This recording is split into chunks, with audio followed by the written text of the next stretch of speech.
Well, howdy there, Internet people. It's Bo again. So, today we are going to talk about crabs and gas prices and water and what they all have to do with each other and why the American people really need to start paying attention and start thinking beyond the immediate here.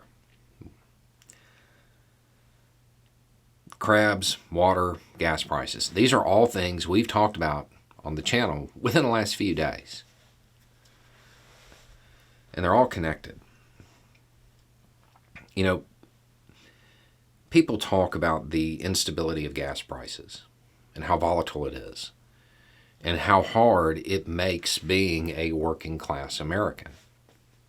Yeah. We've talked about what's going on up there in Alaska with the crab. And the conventional wisdom right now is that that is due to climate change. No crab season. And that's a way to say it. We're not going to have crabs. No crab season. That is certainly one set of words that can identify this. Crab season is closed because of climate change. You know another way to say that? The food supply was interrupted because of climate change. That's another way to say it. Way scarier when you say it that way, though, isn't it? We don't think of it that way because for most people, crab isn't, a staple. It's not something that, we find on our tables super often.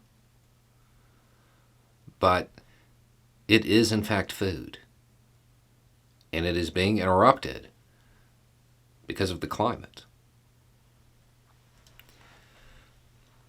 Food is a global market, much like oil.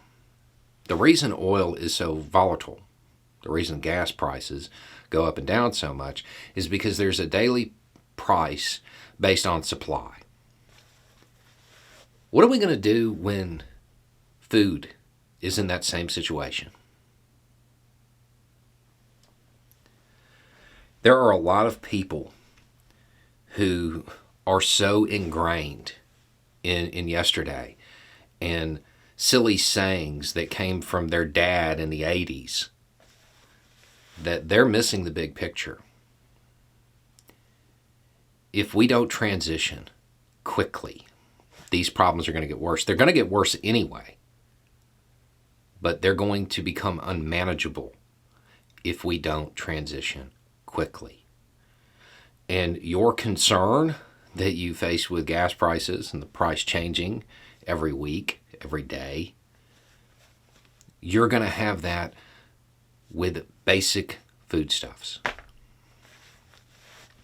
And eventually, you'll have it with water.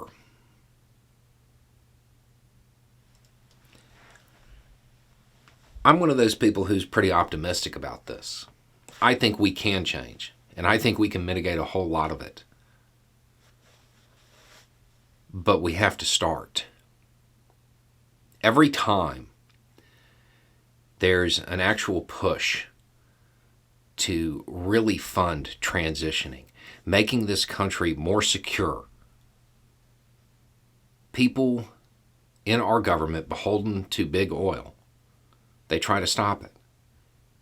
Commentators invested in oil companies try to stop it.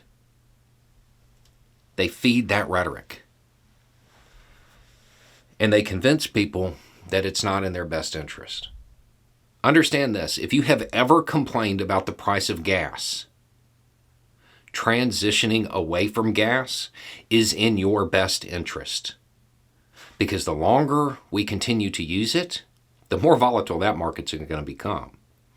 The more emissions are going to be spewed out. And the more volatile other markets are going to become.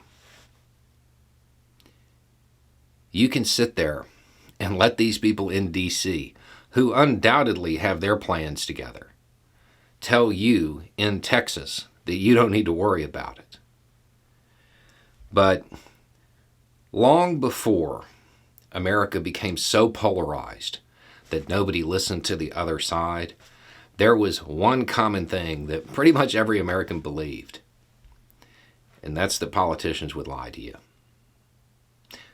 Those who are telling you you don't need to worry about the climate, that we don't need to transition, and in a quick manner, they're lying to you.